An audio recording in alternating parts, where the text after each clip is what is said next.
Hello, friends. You're in for a treat with an extra special urgent update from us here at Disco. Zach and I just returned from a 3-day telepathy and mindfulness retreat that we have to share with you guys. So we're interrupting our regularly scheduled programming to unpack everything we experienced. Here's the kicker, though. We won't actually be speaking, so you'll have to sit listening to our silence and connect to us telepathically in order to tune in. Just kidding. But really, we're all more telepathic than we give ourselves credit for. And the first step is believing that the magic is real. Telepathy Camp definitely did that for us. Let's jump in. Disco, the podcast. Disco, the podcast.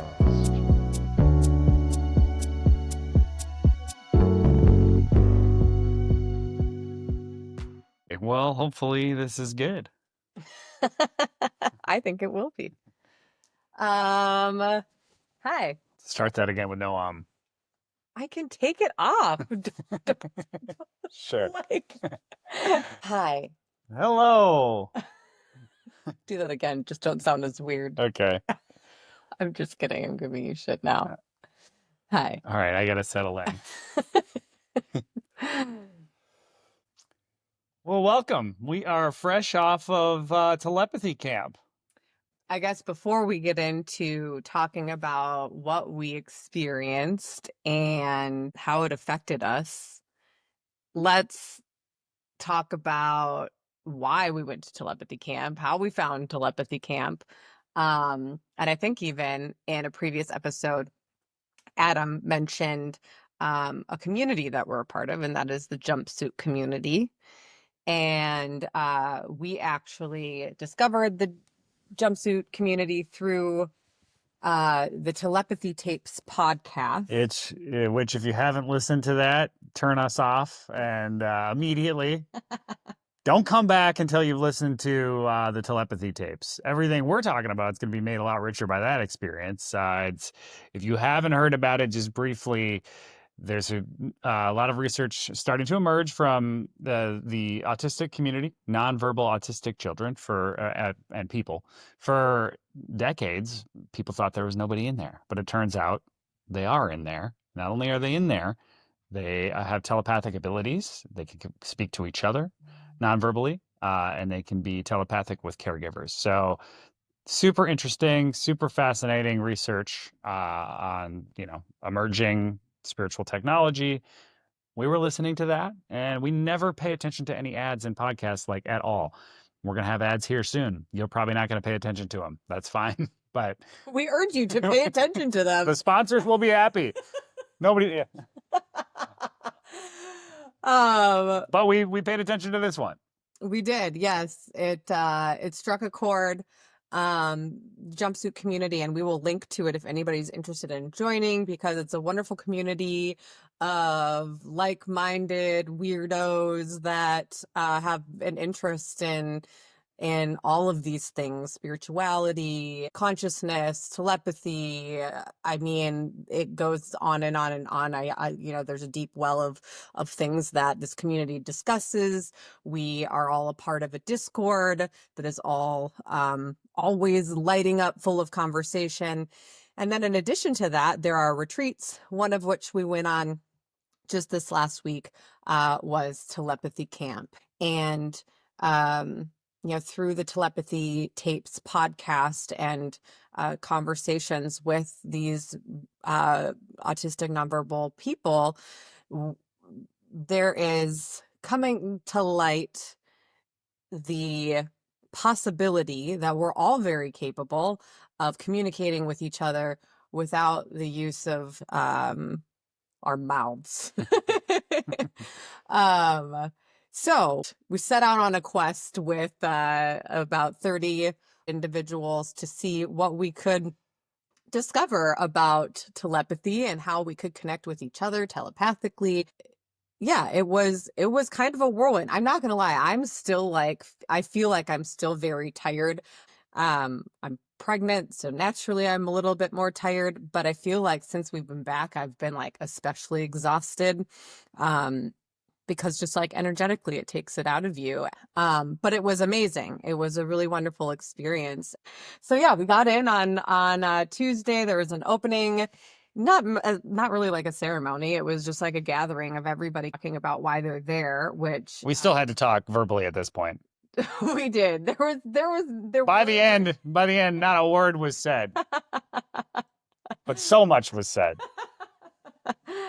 um but at the opening gathering, it was really nice to just hear why everybody was there. Yeah, a lot of fascinating characters from all walks of life.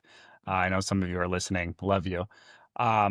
It was just pretty incredible to hear everyone's stories and everyone's way into this world and past experiences they've had and competencies and expertises that they have built for themselves within this world of spirituality. I said at the closing circle that normally you'll meet like one person at a party that has these kind of weird interests like we do, and you'll talk to them for 25 minutes and you're like, that guy's fucking awesome. I'm going to keep that person. But like everybody was that fucking guy. Such, connective tissue running through this whole thing for everybody. And I really think that was the most therapeutic healing thing for people, just to be in this space of people who share their worldview and match their freak. Certainly I know that we felt that. We don't, that's why we started this podcast, to have these conversations. Yeah. You're going to hear some of the folks that we met on this podcast. Hopefully, super excited about that. Well, the first thing that we really like got into that night, because the opening ceremony was that evening, and then as it got darker out, we did a CE5 journey. Is that what we would call it? A CE5 journey? I'm still trying to figure out what the hell CE5 is. We've done it twice now. But like we don't know what we're doing.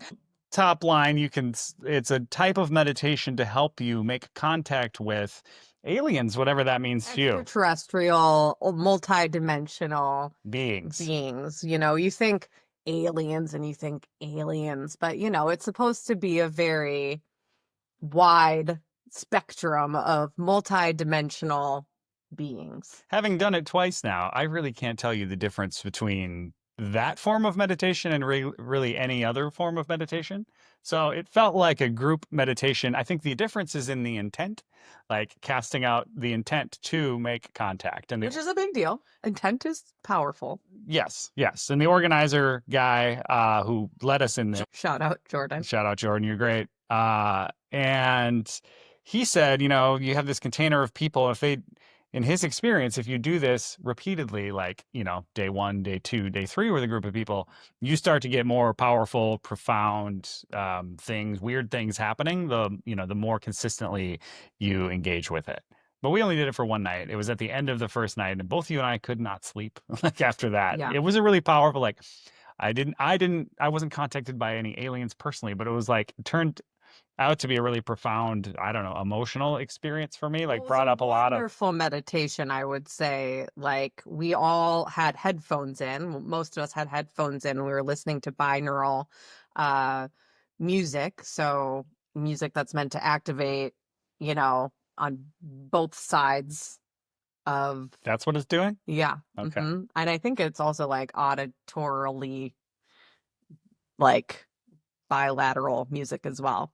But the music was so good, and it was designed to take you through this journey, 30 minutes, and I really, anyways, like sunk into it.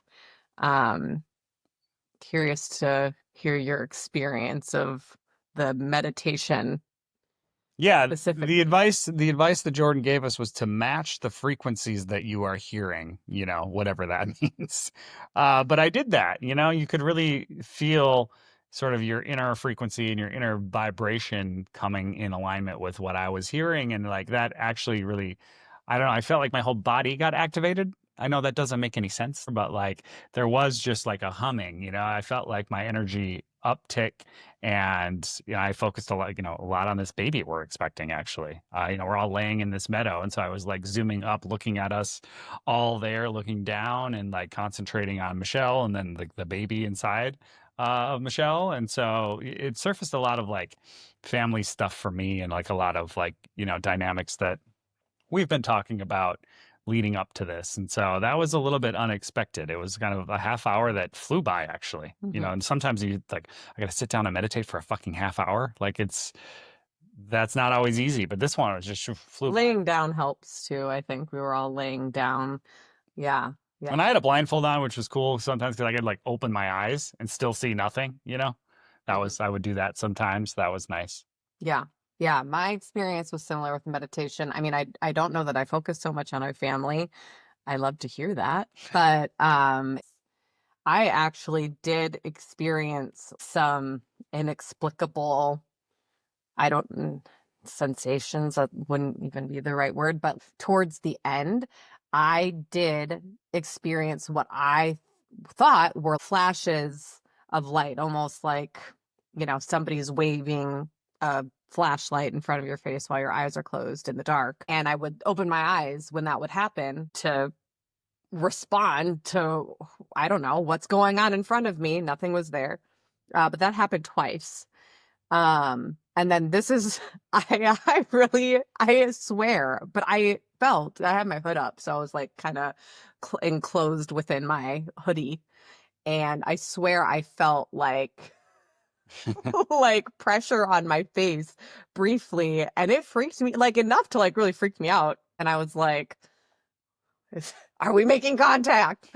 But yeah, so then following this meditation, we grounded ourselves, and Jordan, who guided us through, had mentioned that as we were coming toward the end, that there were some like flashes of light that he had seen in the sky, some that were green, blue. He said he saw some orbs. I did not witness any of the orbs, but then afterwards we all got up and walked down to the lake, where we all stood and watched basically the sky, The light show, light up. There was some debate of whether or not heat lightning can produce the same effect. Yeah, because it was like a bluish white light, pretty dramatic. Would basically fill huge swaths of sky at once, and it would kind of flicker like lightning, but no bolts were visible. It was just like atmospheric, full atmospheric lighting. I'd never seen anything like it personally. It was the first time I'd ever seen anything like that. Could be heat lightning, looked it up, maybe, but even if it was, the timing of it was still, I think, important. Sure. Yeah, and like Zach said, going to sleep that night was maybe near impossible for me. I think it wasn't until 2:00 in the morning that I actually ended up falling asleep, because I was just like, I feel like I was so electrically charged. I would try it again. When we did it the first time with a couple friends of ours, it was a little bit of a different experience because we were being guided by somebody who does it professionally. And we didn't necessarily, Zach or I didn't experience anything, but our friend, shout out Aaron, did see what, I mean, in my opinion, can really only be explained by saying it was a UFO. It was literally like nothing you could explain. Picture a mattress tumbling slowly in the sky. That's what he saw. We saw the video and it was like, okay, I don't know how else to explain the next day after we had done the group CE5 meditation. Like, the idea is that like you cast out as like an energetic signature through your intent, and you open up a portal or a door of, communication, and like that can be immediate, like it was in our case, but Jordan was saying that, it's open. It can last for a couple of days. So, it made sense that Aaron just saw this randomly the next day. Yeah. Yeah. So that was day one. And then Wednesday we had a full day, which started out with a meditation. You're not gonna not start these things with a meditation, right? Like, we did a lot of meditating. Yeah. But which is good. We rarely have time to like meditate like we used to. And from there, then we went on to nature telepathy. So this, honestly, I think surprisingly was the most profound experience. If you had to like survey everybody, I think probably this would be like the most surprising experience for most people. It was for me. I don't feel like. So tell them what we did though. So basically we walked into the woods. and we sat down and found a piece of nature of some kind, whether it be a tree, a rock, a flower, Anything with energy in it. grass, anything with energy in it, a lily pad. And we listened. And I think initially, prior to going to camp, we got the schedules. This is the thing that we kind of made fun of, Yeah, the thing I wasn't. like communicate with plants. Okay. This is what I was not going to tell anybody we were doing. But it turned out to be like, uh, the only reason this is silly is because we as the humans that we've evolved to don't take the time to actually do things like this. And I think that if we did, it would actually be something that everybody would be like, yeah, this makes total sense. Because most people, in fact, this was another sharing situation that lasted way longer than I think anybody expected it to, because everybody had a really cool experience they wanted to share with the group. And I mean, there were tears, there was like sobbing happening. Like I Tell them about the flower that you connected with. And so what was interesting to me was like, as we we're going around sharing, like different people connecting to the same class of thing, like flowers, right? Or different people connecting to the very same thing, like the same tree. What they independently received and got back was like super similar. And that to me was really interesting. So I didn't have a flower experience, but you did. So, and that echoed a lot of like what we heard others when they talked about flowers. So I'm curious. Well, there were two. So we did it twice. The first time you kind of walk around and you try to find something that you just feel you're being drawn to. And right away, there was this little fern that seemed very excited. You would understand that if you were in this experience, but there's no other way to put it. That was like, this fern wants to talk to me. And it's really, really excited about it. And many people express similar sentiments about the plant that they were talking about, of just about being so excited that that we were there. And grateful for being noticed and acknowledged. Yes. And like, yeah. So yeah, that was the first one. And I went up and, we were just kind of like sitting there and looking at it and listening. We're not as, I don't know that I'm listening with my ears. We're listening with our heart and all of our other extra sensory, whatever it is. I don't know. We talked about our clairs. So if you're unfamiliar with the clairs, you can Google them. We can post a link to help explain them. It's Claire Johnson, Claire Anderson. No, I think that every time, like the clairs, like it's a set of 4 clairs or something. No, I am allegedly Claire audience. Hearing. Yeah. Which is hearing. So that means like you can hear, where you're going to get a sense of anything more profound. It's going to be by hearing. There are people that are clear. Claire. Sentient, which is like emotions you're feeling. That's what I am. That's you. Okay. Yeah. So we'll post if anybody's interested in knowing more. We clearly don't know. You can Google the clairs. So we talked about that, and that's how we tried to like listen to our plant friends, was also with our clairs. But yeah, this fern was really pumped for me to be there and just be noticed. And then the second one was a little purple flower that was kind of all by itself. And it was just so simple in its being and beautiful because of its just like beingness. It wasn't trying. It was, there was no effort being made on the flower's part. It was not peacocking. It was just being. And in that communication with the flower, that's really what I received, was just, it was sharing its beauty by just being. I think I wrote down, the beauty is just being. And other people said similar things, like the point of the flowers was just to be beautiful. What for me, there was like 2 people connected to the same tree, and it was in a prominent position, sort of like up towards the front of this little camp area we were at, over like kind of providing shade for a fire pit. And like both people talked about how the tree seemed to really relish and enjoy its position and being very proud of its role. Like trees, communicated to us. I know you're like, I can hear you rolling your eyes at home, but like that they have roles in a community. And that tree, because it sees the weather coming first and communicates what's coming to other trees, and it enjoys its position because it is so prominent in the human camp that it gets to hear human laughter and it gets to be surrounded by humans all the time. And so two people independently, were picking up those same things from that tree, which was pretty interesting. If we're all just going to be ginning up and making up a story, right? Like if you're skeptical, as I was heading into it a little bit, like, it's kind of unlikely that you'd land on the exact same story, I think, And so like that was pretty interesting to me. The tree that I connected with told me it ended its message with something about Las Vegas. And I'm still trying to like wrap my head around that. Like, do you want to be in Las Vegas? Like, were you? Should I be? This is like Zach's subconscious working its way in to the Yeah. conversation Yeah. with the tree. It told me seagulls, dinosaur, 5th grade, peach, blossom, love, human, one, beach, sun, Vegas. So Which you took to mean like it's all one. we're all one. Yeah, I know. A very cliched message from the tree, but I appreciated it. I love it. I love it.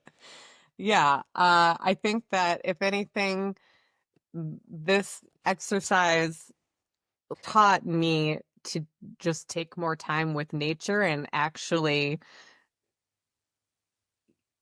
humor it. I mean, not humor it. That sounds so horrible. But I mean, if you're listening to this and you feel like this is crazy, or if you're at all curious, I mean, really just taking time to spend with nature and attempting to listen, I think you might be surprised what you end up hearing. And you might not hear it audibly, but you might hear something inside of your soul. And those messages, Take them seriously. yeah, they're not coming from nowhere. Like where is any of the information that we're getting coming from? It's Well, I wish we knew. right. So when we have those interactions and we're connecting with nature and these alive beings at the end of the day, they're all communicating in different ways, and you might end up being surprised at what you hear. It reminded me of time on mushrooms in our backyard, and I was over in a corner by myself, and I could feel the energy of the grass, and I like came back to the group, and I'm like, I've come to an understanding with our grass. Like I can't tell you now what that understanding was, but like it was really profound in the moment. It's like, yeah, I'm getting the grass here. We're connecting, Right. and yeah. so I've never mowed the lawn since. No, but that's a good example of that, is that we are getting these messages, you in the experience of being on mushrooms, and a lot of times it takes that assistance, but it's also very possible to get there without any assistance from mushrooms or any other kind of sacred medicine. It takes work and practice, but it's possible. For sure, for sure. And then afterwards, the same thing happened, but it was animal telepathy. We came back to camp after our little sojourn in the woods. Michelle and I didn't do that. I was very so we're not going to talk about it. Well, no, I think there were a couple of things that I thought were interesting. We didn't do it because I was super tired. But what we did hear from the group was that I held up pictures of specific animals. I've come to learn that these animals are alive or possibly had deceased and had their own experiences. And the group had to tune in to these animals and what their experiences were like. And while we were not there, we heard a lot of people talk about how, well, just trust what you're getting. It might sound super weird and it might feel like, what the hell? Why am I getting buttholes? Like one of the girls was like, a cat was shown in this picture, and she was like, I don't know, I'm just getting buttholes.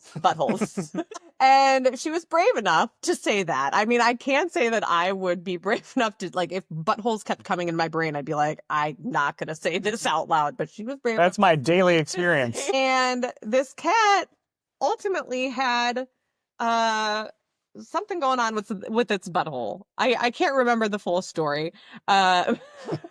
We have reached our lifetime quota on the utterance of butthole on this podcast. Oh my God. But yeah, so trust your instincts and what you're getting when you're trying to tap in. So we had some free time. And then our good friend, Catherine Brewer, who is Episode 2 on this on the podcast. podcast. If you haven't listened, please give it a listen. She's a superstar. Grab her book. Honestly, it's like unlike anything I've ever witnessed. I mean, I haven't seen many like platform demonstration mediumship before. But there are people within the group that have and are just completely blown away by her. Let's listen to some of it so you can get a flavor for it. I'm feeling the presence of a woman. She feels like she's a mother. She could be a mother or like a mother, but I'm going to say she's a mother. And she is coming forward and she is showing me something in the chest area. She's also, okay, she talks fast. She also may have developed Alzheimer's later in her evening. And she's also showing something with her legs.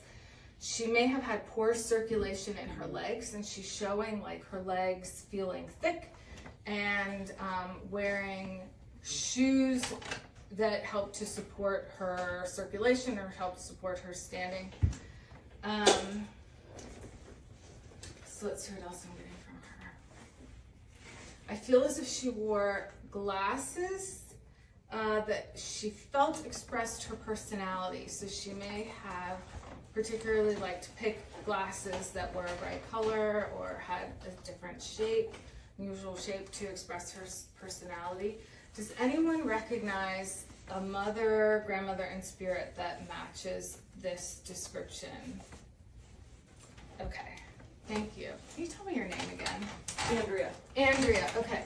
So your mom in spirit, can you tell me what evidence you can take? What matches? Here, legs, glasses.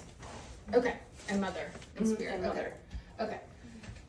Do you understand her being a fast talker? Yes. She's like, I'm just forming one word and you're giving me 3 more. Okay. Yeah. I'm getting chills too. If anyone else is getting chills, this is spirit working in us.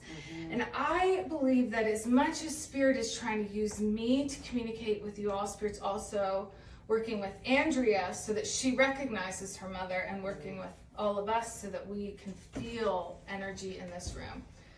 Okay, so your mother is showing, she's showing that she's a really fast talker. She's showing that she had this vibrant personality, this very vibrant personality, and that she did something important that was like an important part of her identity in her life, like her career or the way she moved about her life. So the identity was really important to her. And one of the hard things about her illness was the way it affected her mobility, but also the way it affected how she saw herself. And that was difficult for her. Does this make sense to you, Andrea? 100%. Okay. And that was challenging, and she's showing that she actually had challenges with her ego. She thought that she had let go of her ego. She'd done a lot of work on herself. She was, really thought she kind of had cleared a lot of things, but then when this challenge with her health came, she realized she had more to clear. This was really hard for her to see herself in a new way. She had created her identity in a way that she felt really fit her, and that was important to her. She was very expressive and authentic. And then when this illness came, she felt like the way she looked was imposed on her without her consent. Does that make sense? Yes. Okay. She is giving me tons of chills. She is very bubbly.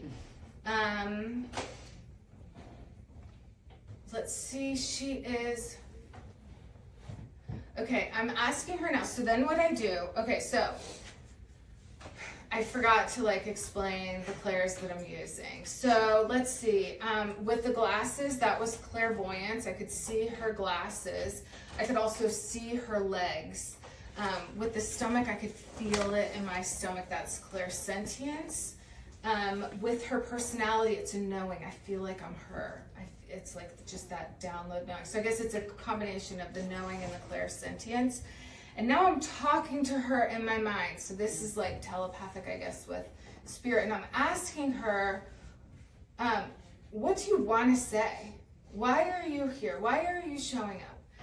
And her message, I feel, is she is showing this enthusiasm, and she's showing me pennies and coins. So I feel like she may be showing you signs and you're picking up the signs. And this enthusiasm and this excitement, and she's also showing me that you have something coming for you. So this isn't evidential. I do evidential mediumship that you'd recognize, but every once in a while it'll make sense later. Something is coming for you that's going to surprise you and be a really good thing. And it feels like, wow, I couldn't have predicted that. And your mom is showing like she's part of that. She's like making these things come. Hey, I'm not surprised my mom came in first. I told you if there's a line, my mom's gonna cut. Extremely bubbly, fast talker. If she were here, she would know all of you. She would have a conversation within the first 5 minutes, find something to vibe with. She was just amazing. Next, where you hit home, when you said here, she had a feeding tube. And she had esophagus problems, so I right away knew that. Another thing that you touched on that hit home was she had talked about how much she hated what she lost her mobility. She had been in a wheelchair, I don't know, 3-4 years before she passed, and she just was so weak in the legs, and she had to have on those cuffs to keep circulation, and I just really hated her appearance. Her hair was thinning from nutrition, and she talked about a lot because in her earlier life, my mom was beautiful. I mean, she still was even when she was older, but when you go through the process of dying, your body changes, and it's part of it, and she just hated her appearance. So you really hit on that. She wore glasses. She had a couple different pairs, so when you brought that up, it takes me to the different pairs she had. Like she had like I think it's called tortoise, and I think she had like a maroon. Like when I put my glasses on when I work, I see my mother in the mirror, and I'm like, oh my God, like she gave me her face, like I see her. So a lot of that stuff that you hit on was just like drives it home. So yeah. So you can hear like she's just so damn good at what she does, and like we're all 30 of us are gathered into a room, and she's like, whoever's going to come through is going to come through, and I'm going to start describing them as specifically and with the most detail that I can to provide as much proof as I can. And if you feel like this person is here for you, raise your hand. And like it'd be instant tears and hand raises, like because people knew, like, yep, that's my mom, or that's this person. And so that was really, really powerful to watch. I don't know, what were your impressions while you were? I mean, I was sobbing. Nobody came through for either of us, neither Zach or me. But you can't be in a room like that and witness what is going on. And I mean, I was sobbing. It's just proof for me. I know Catherine as a person, and this is the first time we're all meeting. And the things that she is saying as she's channeling, she would in no way, shape, or form have any way of knowing. And she's just like rattling them off. You can hear her just like, okay, I'm getting this, I'm getting that, I'm getting this, I'm getting that. And it on and on and on. And then you hear somebody just break down, and then they explain why and how what Catherine is saying is specifically meant for them. You can't deny what's going on. It's just like, absolutely, you have to be the biggest skeptic in the world and just really dedicated to living in Some bullshit. a soulless, Yeah. like sad existence. I don't know if you don't believe what, after witnessing something like that, because it was just so incredible. So if you have not looked into Catherine Brewer, Golden Age Mediums, I'll link to her, You're buy her book. she's just spectacular. As a medium, her skills, and as a person. So yeah, it was a really, really profound experience for me. Yes, yes, for all involved, as you could hear. And then we did some shoe telepathy. Nicole, who founded Jumpsuit, was there, and evidently she didn't want to do this or was skeptical of this I activity. just thought it was gross, which it is. So we all took our shoes off and then placed them up front. And one of our organizers slash facilitators then told us what we're going to be doing. She's like, I'm going to give you a pair of shoes and you're going to go sit with those shoes for 10 minutes and see what you can get from them. See what comes to you. Practice your whatever your clair is and, feel your way into these shoes. And so we all got a pair of somebody else's shoes and went off, and like a beautiful light rain started happening. And yeah, I think I had a more profound experience here than you did. Yeah. So because I'm more psychic. Okay. Because I'm learning that I'm clairsentient, things come to me through feeling. And so I generally, as said on this podcast, run anxious. And so, especially in a social situation. And so, it's feeling a little bit of that. But like when I would touch the shoes, instant calm, I was like, okay, that's not me. Here's a new emotion that is not my normal. That's how I know it's not me. And I started to get confidence, and I started to get, this person has traveled a lot. And so there's like a lot of movement. And then I got some Moby Dick imagery of like big white whale of like, but still something that this person is chasing. There's some graspable thing, or maybe just the pursuit itself is what's like ultimately meaningful. But I was getting, because sometimes like seeking energy can be like negative and bad. You want to root it out, and like, certainly in, your spiritual journey, right? Like, I don't want to be so attached that I'm so desperate that I have to have this, awakening. I have to let things happen. So that's the kind of negative seeking I'm talking about. There was none of that. It was like the calm. It was calm with the seeking, and yeah. And then I don't think she would mind. It turns out it was Nicole whose shoes that I had, and she felt like, yeah, this, I sort of like keyed in on and characterized a change in her, life and emotions over the last, few years. Like, I used to be the way you're describing, and now I'm not. And so I don't know. I got all that from a pair of shoes. I didn't smell them. A lot of people were, smelling the shoes. It's brave. Yeah. Yeah. What about you? This one was hard for me. It's possible that I was just like worn out by this point in time, energetically. And I'm just not as psychic as you. But I sat with the shoes for a while and was just like I'm like, I don't know. I'm not getting anything here. Until finally I decided to touch the shoes, which I had been avoiding. But I was like, all right, I'm just gonna touch these things. When in Rome. And so I touched the shoes. It's not like they were particularly gross or anything, but I touched the shoes. And in that moment, when I touched the shoes, closed my eyes, I got water. And that's it. That's like all I could really muster up. But upon meeting with the person that owned the shoes, and telling her that, I was like, do you use these shoes as like water shoes? And she was like, yeah, all the time.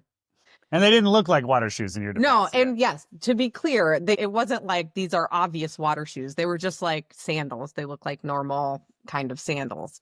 So I was proud of myself, despite the fact that I didn't get a whole lot. I didn't get like a whole life story out of the shoes, but I felt pretty like, okay. And it was one of those things too, where I was like, okay, this is weird. I'm getting water.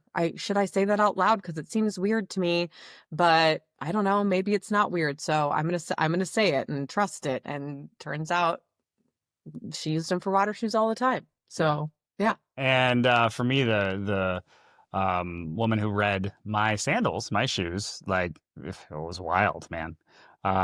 She pulled so much, and it was so accurate, and I evidently got some stuck energy in my back, like the whole MasterChef experience. And I think I had been maybe not allowing myself to just like feel that like the negative parts of it, trying to gloss over that. She's like, yeah, it got in deep for you. Like, your boundaries did get violated. And I felt that certain times on set. And I think I was more bothered than maybe the average contestant, just about the loss of autonomy that was happening to me. And so she like picked like once she knew that it was me, and then she could place like the sensations she got with the person in the story. She was pretty blown away with herself. And now she's got me thinking I got to do acupuncture on my back. Now I'm concerned about this stuck energy. But another psychic, interestingly, Christina, who was on episode 1, said the same thing about my back. So yeah, I don't know. Maybe it's something I need to address, attend to, but like it was pretty crazy what she was able to pull. Just I mean, if she you was, feel like it resonates, then worth investigating. it's like that explains why I have such an RBF on every episode of MasterChef. My back has horrible tension. Yeah. Yeah. So that was shoe telepathy. So you can see we're getting our asses kicked, right? I mean, it was a long day. Yeah. Plant telepathy, medium demonstration. There was even a grief circle for some people if they really wanted, more. And animal telepathy, and now shoe. It was a long day. It was a long day, but a really, really amazing day. And throughout all of this, on top of the just great experiences that we had, and we had the opportunity to take the time to do, we're also sharing in these experiences with people that all felt the same way that we did about exploring these things. So the togetherness of it was also just so special, and we created bonds, I think, that, I mean, we'll always have. So we then went on that evening to have a closing and went around, and everybody talked about how this experience affected them, changed them, in what ways. And it was very clear that the common theme was really that there was a safeness that most people felt in being with a bunch of like-minded people, when this stuff is typically kind of laughed at. Or you're closeted about it in your day-to-day life, or, again, the one guy at the party, there's not space. Right. But with that, I think we all also took away permission slips that, with the knowledge of each of our existence and feeling the safety of that existence within each other, that we can all come back to our realities and our normal lives, or like the normal people in our lives, and be a little bit more brave and bring up these weird conversations in those normal circles, because that's the only way these conversations are going to become more normal. And it also, I think a lot of these people are actually, these people I say, but like a lot of, I think people are just like, are wanting to have these conversations too. There might be one guy that's like, okay, who's that freak? Like, I'm not going to talk to her. And that's fine. Like, you're not my people. But there also might be that person that's like, oh my gosh, thank God you're bringing this up, because like I've been wanting to talk about this thing and I felt like a freak to talk about it, but now you're talking about it and you're giving me permission to talk about it. So let's talk about it. And hopefully that will just continue to be a domino effect, and we all start having more of these conversations, because they're life-changing and life-giving, and it needs to happen more often. Yeah, I took away, every psychic will tell you, and we've interviewed some already, and there'll be more. Everybody's a psychic. Everybody can do this, like you hear that, and I get it. We're all coming to the table with the same, spiritual faculties. It's just a matter of like getting in touch with them, quieting things down. But like what was crystal clear is that you have to believe that you can. Like you have to take the butthole seriously. You have to take the things that come through seriously, and you have to believe that they're significant and meaningful. That like that's the first step. That's the first step, and believe that it matters. And when you do that, like we said, if we believe in anything here, it's the belief, the power of belief. And it's like this for me was the first time in my life, a day and a half long, just batting cage exercise of like believing in belief, and surprising myself with what happened when I did that. So I think that's what it means when they say everyone's a psychic. And that's what like the biggest takeaway for me was just to continue to trust that belief and get a glimpse of what it felt like to actually like quiet the mind a bit and operate from the heart, and I could feel what that felt like, and I could feel that I, wasn't always there, or wasn't there most of the time. And so it did crack open this door of like operating from the heart rather than the head, and then commingled with this belief, in myself, and belief in belief. Yeah, it does take practice. I think to your point, it's been ingrained in us to not believe these things can be possible. Even when you say, I believe, yeah, I believe, I believe. I mean, I can sit here and say that all day, but to actually like fully in your subconscious go forward with your day and just believe that you can do and be anything, or that you have the power and control over your future in ways that aren't always obvious, or that you can communicate with plants and animals. It takes practice. But the first step is just believing. Yeah, and I think the socialization point is huge. Like I've long pontificated about how damaging social norms are, and just the value of like creating your own society outside of them. Like fortunately, I've just always gotten that, and this was a full on another lesson experience in spades of just how awesome it is to say fuck you to the normal society and just create something special for a time that's different, that has different rules, that it like, allow you to be in ways that when you're operating in all of the roles that we operate in normal society, you can't. But like that can sound negative. I'm not trying to make this sound negative. The trick is then to use that as a healing springboard, like you were talking about, so that you can be more fully authentic in normal society too, right? So you don't require the separation that you did. You're trying to get the experience outside of the confines and the bounds of normal social norms, and then bring that back into life and operate from a place more authentically. And I'm feeling like you, that like, and everybody there, I think I can do that a little bit better now than I did last week. Yeah. Yeah, for sure. I think it's it's an adjustment coming back into real life, and having a toddler that you have to tend to, and all the things, that you have to juggle. Yeah, everybody's been talking about integration post this experience, and like Murphy does not Word give a fuck about integration. Word of the week, Yeah. integration. Yeah, it's like, no, we are not integrating. We are watching the Wiggles Yeah, and being screamed at. So if you have the opportunity, it can be any kind of like, again, just the operating principle is like, how do I change the social norms that I'm in? Let me experience something freer, different. That could be a meditation retreat that's a silent, like that can be a psychedelic trip, it can be really anything. It doesn't have to be a telepathy camp, Or it can literally be going on a walk through nature and touching a few trees and seeing what you feel and get from them. I know it's not always possible to go on a retreat, or to take psychedelics, or to whatever it might be. And it might be as simple as just like taking a walk through nature, and on that walk with you, take some belief that maybe you don't normally have in your day to day, and just play with that belief and see what happens.